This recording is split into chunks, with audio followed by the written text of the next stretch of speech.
आदि शंकराचार्य का भगवद गीता पर दिया गया भाष्य भारतीय दर्शन की नींव है, जिसमें उन्होंने गीता के श्लोकों का गहन और सरल विश्लेषण प्रस्तुत किया है। शंकराचार्य ने अद्वैत वेदांत के सिद्धांतों के माध्यम से गीता के तत्वज्ञान को आमजन तक पहुंचाने का प्रयास किया है। उनके भाष्य में गीता के शाश्वत सत्य और जीवन के गूढ़ रहस्यों को न केवल दार्शनिक दृष्टिकोण से समझाया गया है, बल्कि इसे जीवन के हर पहलू से भी जोड़ा गया है, ताकि एक साधारण व्यक्ति भी इसे समझ सके।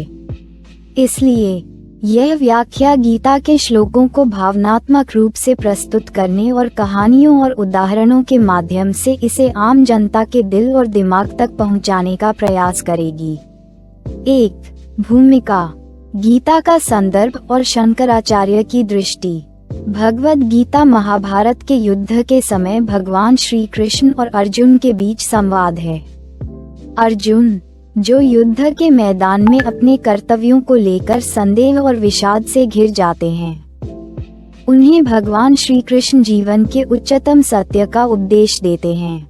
शंकराचार्य ने इस संवाद को जीवन के समग्र दर्शन के रूप में देखा और इसे मोक्ष प्राप्ति का मार्ग बताया।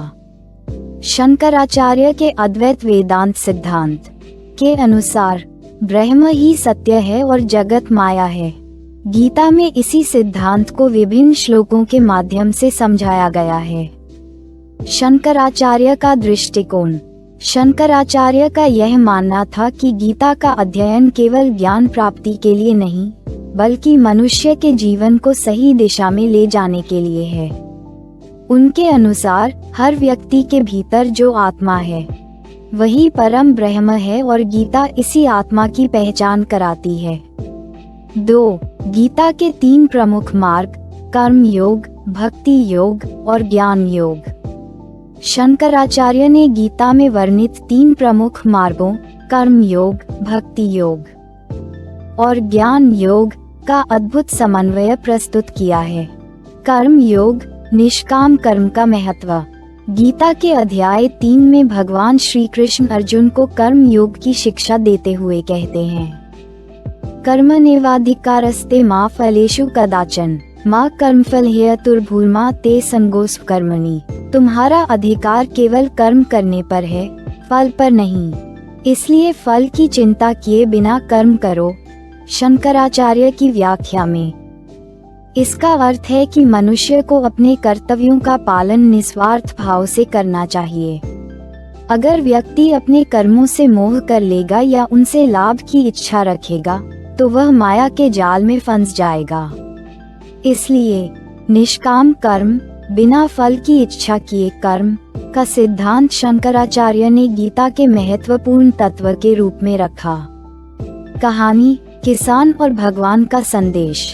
एक गांव में एक गरीब किसान था, जो हमेशा भगवान से प्रार्थना करता था कि उसकी फसल अच्छी हो। एक साल उसकी फसल बहुत अच्छी हुई और वह बहुत खुश हुआ, लेकिन अगले ही साल उसकी फसल बर्बाद हो गई। वह भगवान से नाराज हो गया और शिकायत करने लगा। तब एक साधु उसके पास आया और उससे पूछा, तुम्हारे कर्म का उद्देश्य क्या है? किसान ने उत्तर दिया, अच्छी फसल उगाना। साधु ने कहा, क्या तुम फसल उगाने के लिए काम करते हो या भगवान के आशीर्वाद के लिए? किसान समझ गया कि उसे केवल अपने कर्म पर ध्यान देना चाहिए, फल की चिंता नहीं करनी चाहिए। यही गीता का संदेश है, कर्म करो, लेकिन फल की आसक्ति मत रखो। भक्ति योग, भगवान में पूर्ण समर्पण। गीता के अध्याय 12 में भगवान श्री कृष्ण भक्ति योग की शिक्षा देते हैं। शंकराचार्य के अनुसार भक्ति योग का अर्थ है भगवान के प्रति समर्पण और विश्वास रखना। भक्ति का सार यह है कि व्यक्ति अपने सारे कर्म भगवान को समर्पित कर दे, जैसा कि गीता के श्लोक 9.22 में कहा गया है, अनन्याश्चिन्तयन्तो मां ये जनाः पर्युपास्ते तेषां नित्याभियुक्तानां योगक्षेमं वहाम्यहम्। जो लोग मेरे प्रति अनन्य भक्ति रखते हैं और निरंतर मेरा ध्यान करते हैं, उनकी मैं सभी आवश्यकताओं की पूर्ति करता हूँ। शंकराचार्य के अनुसार इस श्लोक का सार यह है कि जब व्यक्ति भगवान के प्रति पूरी निष्ठा रखता है और उसके जीवन का हर कार्य भगवान को समर्पित होता है, तो भगवान उसकी रक्षा करते हैं और उसकी आवश्यकताओं का ख्याल रखते हैं।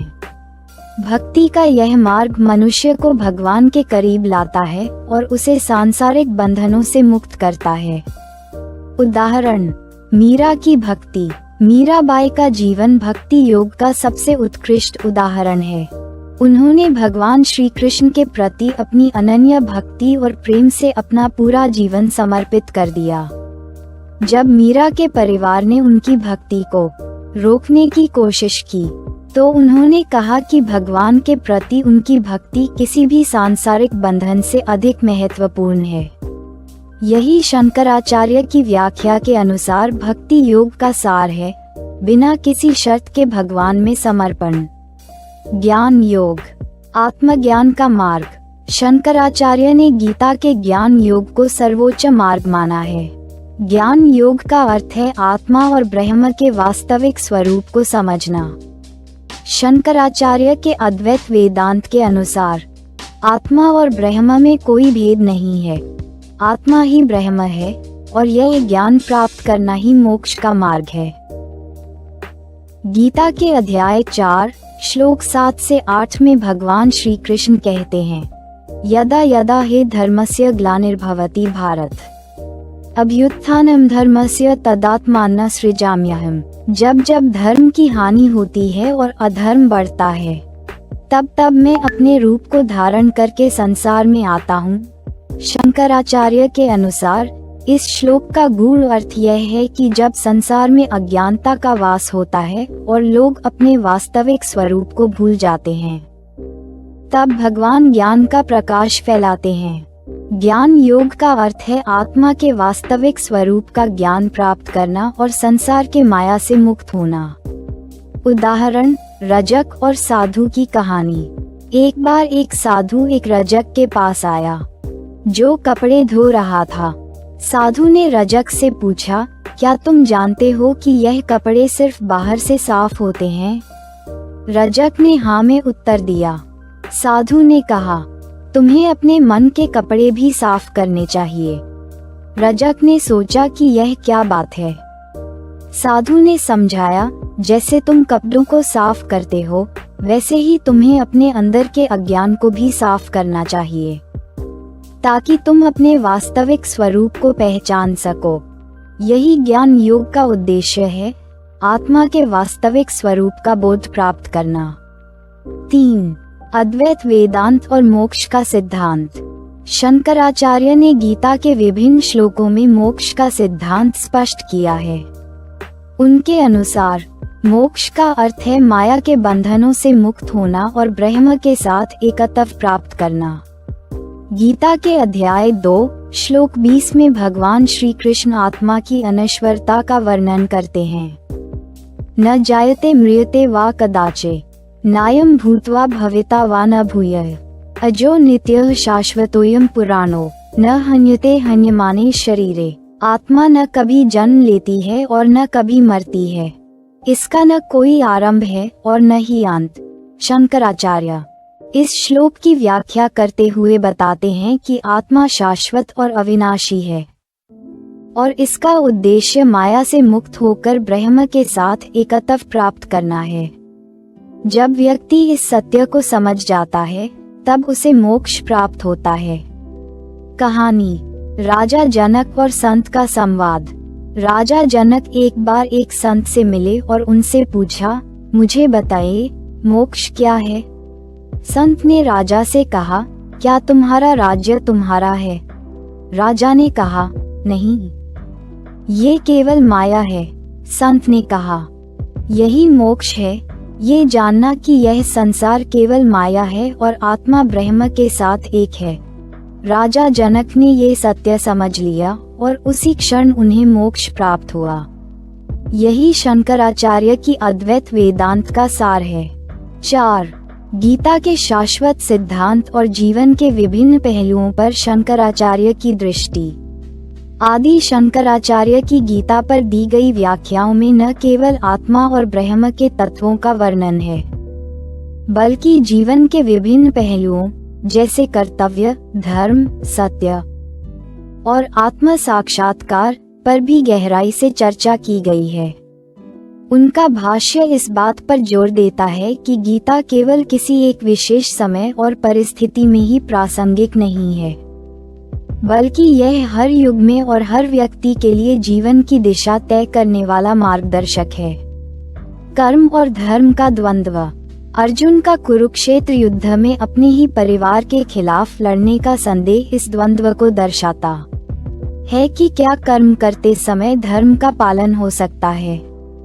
अर्जुन सोचते हैं कि अपने संबंधियों को मारना अधर्म होगा, लेकिन श्री कृष्ण उन्हें ये सिखाते हैं कि कर्तव्य पालन ही सबसे बड़ा धर्म है। गीता का अध्याय 2 श्लोक 47 में कहता है, कर्मण्येवाधिकारस्ते मा फलेषु कदाचन मा कर्मफल हेतुर्भूर्मा ते संगोऽस्व कर्मणि। तुम्हारा अधिकार केवल कर्म करने पर है, उसके फल पर नहीं, इसलिए फल की इच्छा किए बिना कर्म करते रहो। शंकराचार्य ने इस श्लोक की व्याख्या में ये बताया है कि मनुष्य का सबसे बड़ा धर्म है कर्तव्य का पालन करना, लेकिन फल की इच्छा न रखना। यही कारण है कि कर्म करते समय हमें मानसिक शांति मिलती है, क्योंकि फल की चिंता से हम अपने कर्तव्यों से नहीं भटकते। यह विचार आज भी उतना ही प्रासंगिक है जितना उस समय था जब अर्जुन ने ये सीख पाई थी। कहानी भक्त और साधु। एक गांव में एक भक्त था जो हमेशा भगवान से यही प्रार्थना करता था कि उसके सारे काम सफल हों और उसे किसी प्रकार का दुख न मिले। एक दिन गांव में एक साधु आया जिसने भक्त से कहा, क्यों तुम हर बार भगवान से सिर्फ अपने लाभ के लिए प्रार्थना करते हो? भक्त ने कहा, मैं भगवान से अपनी सफलता के लिए प्रार्थना करता हूँ। साधु ने उसे समझाते हुए कहा, तुम्हें केवल अपने कर्तव्यों का पालन करना चाहिए और भगवान पर विश्वास रखना चाहिए। सफलता या असफलता भगवान के हाथ में है। जब तुम केवल फल की चिंता करते हो तो तुम्हारा कर्म गलत दिशा में चला जाता है, लेकिन जब तुम भगवान में अपनी भक्ति रखते हुए निस्वार्थ भाव से कर्म करते हो, तब भगवान तुम्हारे कर्मों का फल खुद तय करते हैं। ये कहानी गीता के कर्म योग का सार बताती है। कर्तव्य पालन करते हुए बिना फल की चिंता किए आगे बढ़ना। 5. मृत्यु और आत्मा का शाश्वत सत्य। मृत्यु के बारे में शंकराचार्य का दृष्टिकोण गीता के शाश्वत सत्य पर आधारित है कि आत्मा अमर है। गीता के अध्याय 2 श्लोक 20 में भगवान श्री कृष्ण कहते हैं, न जायते म्रियते वा कदाचे नायम भूत्वा भविता वा न भूयः अजो नित्यः शाश्वतोऽयं पुराणो न हन्यते हन्यमाने शरीरे। आत्मा न जन्म लेती है न मरती है, यह न उत्पन्न होती है और न नष्ट होती है। शंकराचार्य इस श्लोक की व्याख्या करते हुए कहते हैं कि आत्मा को कोई मार नहीं सकता, कोई नष्ट नहीं कर सकता। आत्मा शाश्वत है, वह शरीर के साथ नष्ट नहीं होती, इसलिए मृत्यु केवल शरीर का अंत है, आत्मा का नहीं। कहानी राजा का सपना और सत्य। प्राचीन समय में एक राजा था जिसे एक रात सपना आया कि वह गरीब बन गया है और उसे भोजन के लिए दर दर भटकना पड़ रहा है। जब वह भूखा और थका हुआ था, तभी उसकी नींद खुली। राजा ने अपने मंत्रियों से पूछा, क्या सपना सच था या ये जो मैं देख रहा हूँ वह सच है? एक ज्ञानी साधु ने उत्तर दिया, हे राजन, जो तुमने देखा वह केवल माया थी। तुम्हारी आत्मा न तब गरीब थी न अब अमीर है। आत्मा इन सब भौतिक चीजों से परे है। ये कहानी गीता के उसी सत्य को बताती है कि शरीर और सांसारिक वस्तुएं माया हैं, जबकि आत्मा शाश्वत है। जब तक हम इस सत्य को नहीं समझते, तब तक हम संसार के भौतिक सुख दुख में फंसे रहते हैं। 6. धैर्य और मानसिक स्थिरता। शंकराचार्य ने गीता के कई श्लोकों में इस बात पर जोर दिया है कि जीवन में धैर्य और मानसिक स्थिरता बनाए रखना सबसे आवश्यक गुण है। गीता के अध्याय 2 श्लोक 14 में श्री कृष्ण कहते हैं, मात्रा स्पर्शास्तु कौन्तेय शीतोष्ण सुख दुखदा आगमापायनो नित्यास्तास्तितिक्षस्व भारत। हे कौन्तेय, सुख दुख और सर्दी गर्मी के अनुभव केवल इंद्रियों के संपर्क से होते हैं। ये अनित्य हैं, इसलिए धैर्य पूर्वक सहन करो। शंकराचार्य के अनुसार सुख और दुख दोनों ही अस्थायी हैं, इसलिए इनसे विचलित नहीं होना चाहिए। व्यक्ति को धैर्य पूर्वक अपने कर्तव्यों का पालन करते रहना चाहिए, क्योंकि यह संसार एक परिवर्तनशील है और आत्मा स्थायी है। उदाहरण, धैर्य का मूल्य। एक गांव में एक महिला थी जो हमेशा अपने जीवन की समस्याओं को लेकर चिंतित रहती थी। एक दिन एक साधु उसके पास आया और उससे पूछा, तुम इतनी चिंतित क्यों रहती हो? महिला ने उत्तर दिया, मुझे जीवन में हर पल कुछ न कुछ समस्या रहती है। साधु ने उसे एक बर्तन में पानी भरने को कहा और उसमें 1 चम्मच नमक डालने को कहा। फिर साधु ने उस महिला से पूछा, कैसा लगा? महिला ने कहा, ये पानी बहुत कड़वा है। साधु ने उसे फिर से एक बड़ी झील में नमक डालने को कहा और झील से पानी पीने को कहा। महिला ने कहा, ये तो सामान्य पानी जैसा है। साधु ने समझाया, जीवन में समस्याएं नमक जैसी होती हैं, ये तुम पर निर्भर करता है कि तुम अपने मन को बर्तन बनाओ या झील। यदि तुम अपने मन को विस्तृत और धैर्यवान बनाओगे, तो समस्याएं तुम्हें कम प्रभावित करेंगी। ये कहानी गीता के उस सत्य को बताती है कि जीवन के उतार चढ़ाव अस्थायी होते हैं और धैर्य से उनका सामना करना चाहिए। 7. शंकराचार्य की व्याख्या का समग्र सार। माया और आत्मा। आदि शंकराचार्य की भगवद गीता पर दी गई व्याख्या का अंतिम उद्देश्य माया, भौतिक संसार, और आत्मा, शाश्वत सत्य, के बीच के अंतर को स्पष्ट करना है। उनके अनुसार ये संसार माया का जाल है, जो अस्थायी और परिवर्तनशील है, लेकिन आत्मा, जो ब्रह्म के समान है, अविनाशी है और उसी को पहचानना ही मोक्ष है। गीता के अध्याय 4 श्लोक 7 से 8 में भगवान श्री कृष्ण कहते हैं, यदा यदा हि धर्मस्य ग्लानिर्भवति भारत, अभ्युत्थानं धर्मस्य तदात्मानं सृजाम्यहम्। जब जब धर्म की हानि होती है और अधर्म बढ़ता है, तब तब मैं अपने रूप को धारण करके संसार में आता हूँ।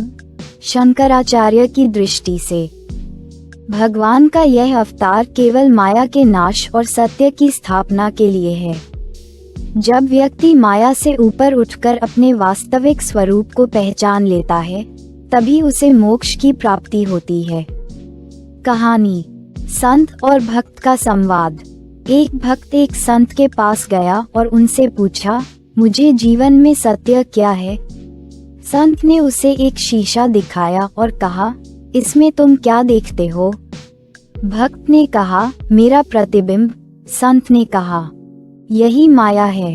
तुम्हारा प्रतिबिंब केवल एक आभास है, वास्तविकता नहीं। तुम अपने आप को पहचानो और देखो कि तुम माया के बंधनों में नहीं, बल्कि शाश्वत आत्मा हो। यही शंकराचार्य की गीता पर व्याख्या का सार है। माया से मुक्त होकर आत्मा का ज्ञान प्राप्त करना ही मोक्ष है। 8. जीवन में आसक्ति और अलगाव। आदि शंकराचार्य ने भगवद गीता में आसक्ति और अलगाव के महत्व पर भी विशेष ध्यान दिया है। गीता के अनुसार संसार की वस्तुओं और स्थितियों में आसक्ति व्यक्ति को दुख और तनाव की ओर ले जाती है। शंकराचार्य ने इसे एक ऐसी मानसिकता के रूप में देखा है जो व्यक्ति को उसकी वास्तविकता से दूर ले जाती है। गीता का संदेश, आसक्ति से मुक्ति। गीता के अध्याय 2 श्लोक 14 में श्री कृष्ण ने कहा है, मात्रा स्पर्शास्तु कौन्तेय शीतोष्ण सुख दुखदा आगमापायनो नित्यास्तास्तितिक्षस्व भारत। हे कौन्तेय, सुख दुख और सर्दी गर्मी के अनुभव केवल इंद्रियों के संपर्क से होते हैं, ये अनित्य हैं, इसलिए धैर्य पूर्वक सहन करो। शंकराचार्य की व्याख्या में इसका अर्थ है कि सुख और दुख दोनों ही अस्थायी हैं। जब व्यक्ति सुख में आसक्त हो जाता है तो वह दुख को सहन नहीं कर पाता। इसलिए श्री कृष्ण का संदेश है कि हमें इन दोनों के बीच संतुलन बनाना चाहिए और बंधन से स्वतंत्र रहना चाहिए। कहानी राजा और उसके प्रिय पुत्र की कथा। एक बार एक राजा था जिसे अपने पुत्र से बहुत प्यार था। जब उसका पुत्र युद्ध में मारा गया तो राजा अत्यंत दुखी हुआ।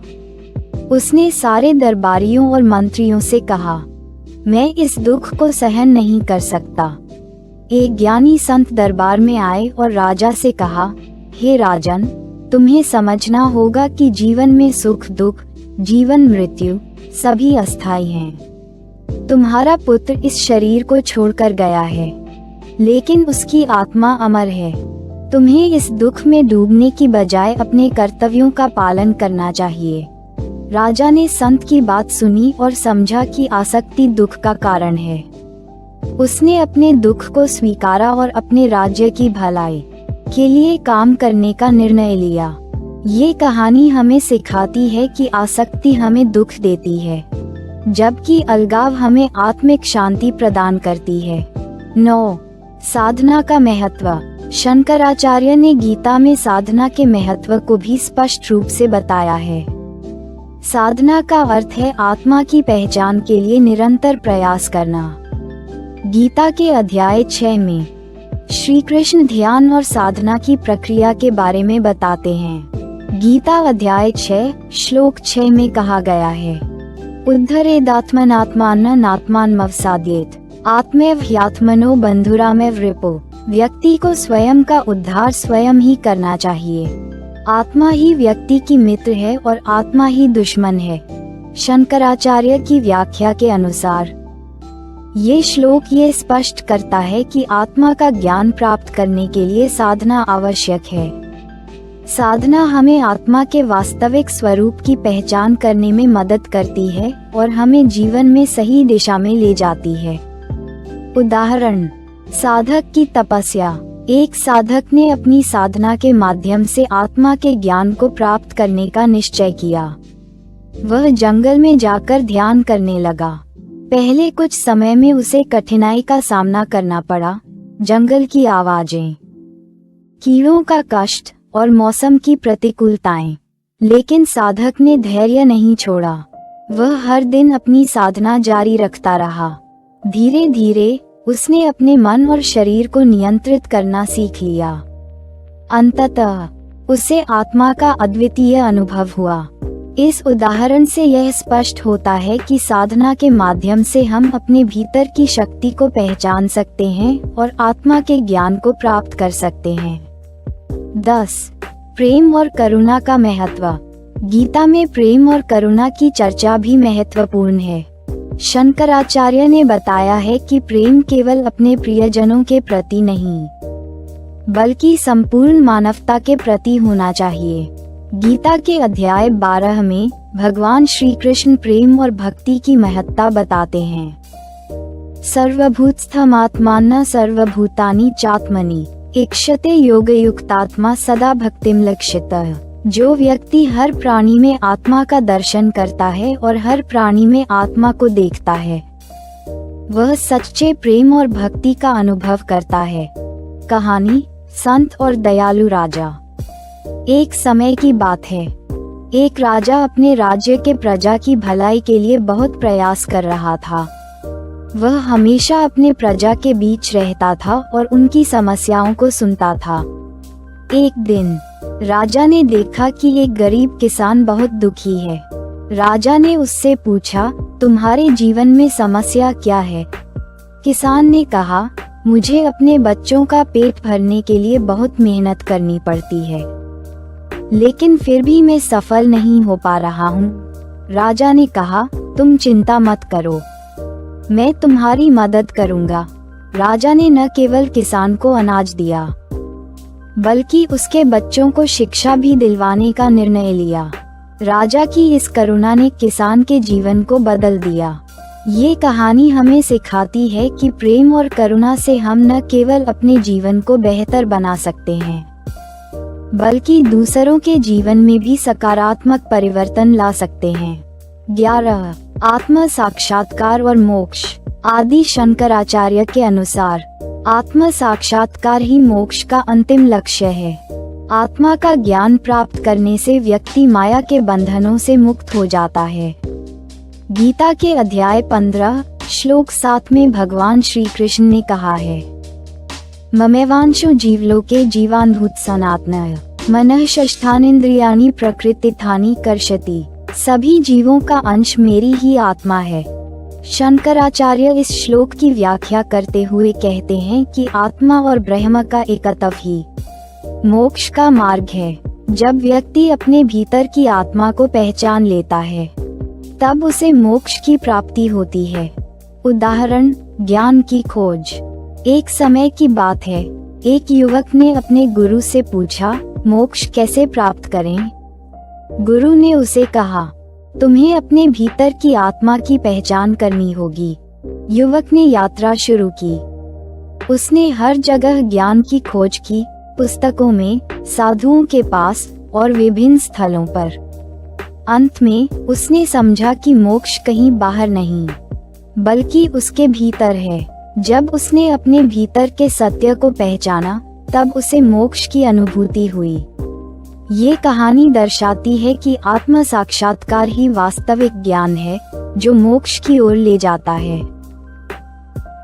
12. साधारण जीवन में गीता के सिद्धांतों का अनुप्रयोग। आदि शंकराचार्य ने भगवद गीता के शिक्षाओं को जीवन में लागू करने की आवश्यकता को भी बताया है।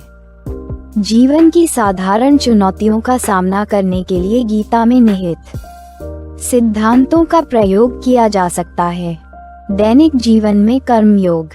कर्मयोग का सिद्धांत यह सिखाता है कि हमें अपने कार्यों को ईमानदारी और निस्वार्थ भाव से करना चाहिए।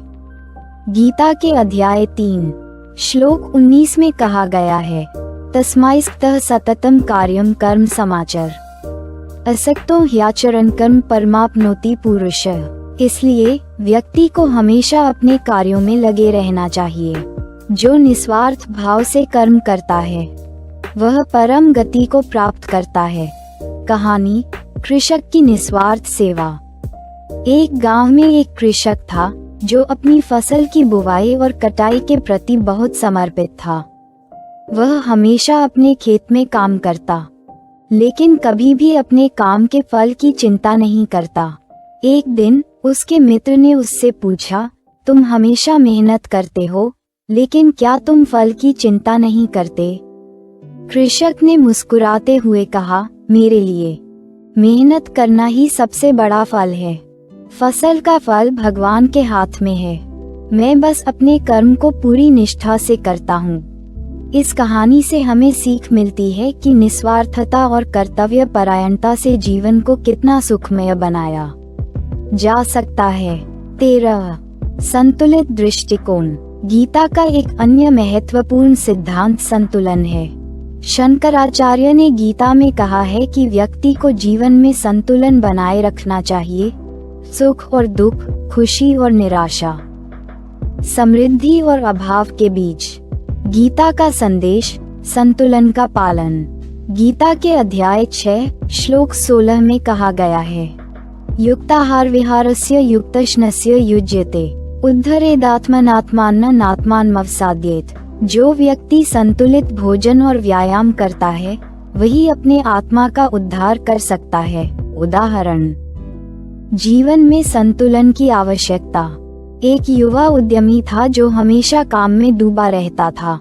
उसने अपने स्वास्थ्य और व्यक्तिगत जीवन की उपेक्षा की। एक दिन उसे अचानक स्वास्थ्य संबंधी समस्याएं हुईं। तब उसे समझ में आया कि वह अपने जीवन में संतुलन नहीं रख रहा था। उसने निर्णय लिया कि उसे अपने कार्य और स्वास्थ्य दोनों का संतुलन बनाना है। उसने समय निकाला, नियमित व्यायाम किया और अपने परिवार के साथ भी समय बिताने लगा। इससे न केवल उसकी सेहत में सुधार हुआ, बल्कि उसका व्यवसाय भी फलने फूलने लगा। ये कहानी हमें ये सिखाती है कि जीवन में संतुलन बनाए रखना कितना आवश्यक है। 14. साधारणता में महानता। शंकराचार्य ने गीता में ये भी बताया है कि साधारणता में महानता होती है। हम जितने सरल और निस्वार्थ रहेंगे, उतना ही हम अपने जीवन को समृद्ध बना सकेंगे। गीता का संदेश। साधारणता में सुंदरता। गीता के अध्याय 5 श्लोक 19 में कहा गया है, विद्या विनय संपन्ने ब्राह्मणाग्वे गवे शून्य च एकारणामि न कश्चिदेहिनोपि। जो व्यक्ति ज्ञान और विनय से समर्पित है, वह किसी भी परिस्थिति में श्रेष्ठ होता है। कहानी, साधारण किसान का समर्पण। एक साधारण किसान था जो अपनी खेती के प्रति बहुत समर्पित था। उसने कभी भी अपनी फसल को दिखाने या उसे बेचने के लिए प्रतिस्पर्धा नहीं की। वह अपनी फसल को प्यार से उगाता था और दूसरों के साथ बांटता था। एक दिन गांव में एक धनी व्यापारी आया। उसने किसान की फसल को देखा और उसकी सराहना की। व्यापारी ने कहा, तुम्हारी फसल बहुत सुंदर है, क्यों नहीं तुम इसे शहर में बेचते? किसान ने उत्तर दिया, मुझे इसे बेचने की आवश्यकता नहीं। मेरा सच्चा धन तो इस फसल में नहीं, बल्कि इसे उगाने की खुशी में है। ये कहानी हमें सिखाती है कि साधारणता में ही असली समृद्धि होती है। 15. जीवन की अनिश्चितताओं का सामना। शंकराचार्य ने गीता में ये भी बताया है कि जीवन की अनिश्चितताओं का सामना कैसे करना चाहिए। गीता का संदेश है कि हमें अपने मन और आत्मा को मजबूत बनाना चाहिए, ताकि हम किसी भी परिस्थिति में संतुलित रह सकें। गीता का संदेश, अनिश्चितताओं को सहन करना। गीता के अध्याय 2 श्लोक 14 में कहा गया है, ऊ तत्र तत्र योगिनः प्रत्यगात्मा करोति ज्ञान विधाय नित्यमात्मा पत्यति बंधु चान्यतः। जो व्यक्ति अपने आत्मा को पहचानता है, वह हर परिस्थिति में स्थिर रहता है। उदाहरण, जीवन में परिवर्तन। एक बार एक युवक था जो अपने व्यवसाय में असफल हो गया। उसे बहुत निराशा महसूस हुई, लेकिन उसने गीता के इस सिद्धांत को याद किया और निर्णय लिया कि वह फिर से प्रयास करेगा। उसने अपने अनुभव से सीखा और नई योजना के साथ फिर से शुरुआत की। धीरे धीरे उसका व्यवसाय फलने फूलने लगा। उसने यह अनुभव किया कि असफलता केवल एक चरण है और उसे आगे बढ़ने का अवसर प्रदान करती है। 16. निष्कर्ष। गीता का सर्वांगीण संदेश। आदि शंकराचार्य की भगवद गीता के सिद्धांतों का अध्ययन और उनके अनुप्रयोग से हमें जीवन में कई महत्वपूर्ण सीख मिलती हैं। कर्म योग। अपने कर्तव्यों को निस्वार्थ भाव से करना। संतुलन। जीवन के विभिन्न पहलुओं में संतुलन बनाए रखना। साधारणता। साधारण जीवन जीकर भी महानता प्राप्त करना। धैर्य। कठिनाइयों का सामना धैर्यपूर्वक करना। आध्यात्मिकता। आत्मा के ज्ञान की खोज में लगना। प्रेम और करुणा। सभी जीवों के प्रति प्रेम और करुणा का भाव रखना। गीता का संदेश न केवल धार्मिक है, बल्कि यह जीवन की कठिनाइयों का सामना करने और एक बेहतर मानव बनने की प्रेरणा देता है। शंकराचार्य की व्याख्या ने इस संदेश को और भी गहरा और व्यापक बना दिया है। इस प्रकार भगवद गीता केवल एक ग्रंथ नहीं है, बल्कि यह जीवन की गूढ़ता और अर्थ को समझने का एक अद्वितीय साधन है। गीता का अध्ययन और उसके सिद्धांतों का पालन करके हम अपने जीवन को सफल और संतुलित बना सकते हैं। 17. गीता का महत्व आज के युग में। आज के युग में जब लोग तनाव, प्रतिस्पर्धा और अनिश्चितताओं का सामना कर रहे हैं, गीता के सिद्धांत और शंकराचार्य की व्याख्याएं हमें दिशा प्रदान करती हैं। यह न केवल व्यक्तिगत विकास के लिए आवश्यक है, बल्कि समाज में एक सकारात्मक परिवर्तन लाने के लिए भी महत्वपूर्ण है। गीता का सामाजिक दृष्टिकोण। गीता के सिद्धांतों को सामाजिक जीवन में लागू करने से हम एक सशक्त और समर्पित समाज बना सकते हैं। प्रेम। करुणा और निस्वार्थ सेवा के भाव से हम सभी के जीवन में सकारात्मकता ला सकते हैं। उदाहरण, सामूहिक प्रयास। एक गांव में सभी लोग एकत्रित हुए और उन्होंने सोचा कि वे अपनी सामूहिकता को बढ़ावा देंगे। उन्होंने एक दूसरे की मदद करना शुरू किया। किसानों ने एक दूसरे की फसलों में मदद की और युवा ने बुजुर्गों की सेवा की। इस सामूहिक प्रयास से गांव में न केवल खुशहाली आए, बल्कि एकता और प्रेम का भाव भी बढ़ा। यह उदाहरण दर्शाता है कि गीता के सिद्धांतों का पालन करके हम सामूहिक रूप से कैसे आगे बढ़ सकते हैं। 18 अंतिम विचार। गीता की शक्ति। आदि शंकराचार्य की व्याख्या और गीता का संदेश हमारे जीवन के हर पहलू में प्रेरणा देता है। जीवन की जटिलताओं का सामना करने के लिए हमें गीता के सिद्धांतों को अपने जीवन में उतारना होगा। गीता का पाठ केवल एक धार्मिक अनुष्ठान नहीं है, बल्कि यह एक गहन आत्मविश्लेषण और आत्मज्ञान की यात्रा है। हमें इसे अपने हृदय में उतारना चाहिए और अपने जीवन को उज्जवल बनाने का प्रयास करना चाहिए। गृह गीता। गीता में गृह, ये हमारा संकल्प होना चाहिए कि हम गीता को अपने जीवन का अभिन्न हिस्सा बनाएं और इसके सिद्धांतों का पालन करें।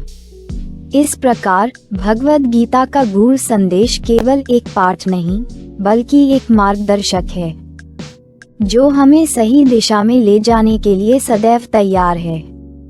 इस कहानी, ज्ञान और प्रेम के प्रवाह के साथ आइए हम सभी मिलकर अपने जीवन को गीता के सिद्धांतों के अनुसार सजाएं और इसे अपने और दूसरों के लिए एक प्रेरणादायक यात्रा बनाएं। धन्यवाद। यदि आप हमारी मेहनत की सराहना करते हैं तो कृपया इस पोस्ट को लाइक और शेयर करें और अपने इस चैनल को सब्सक्राइब करें।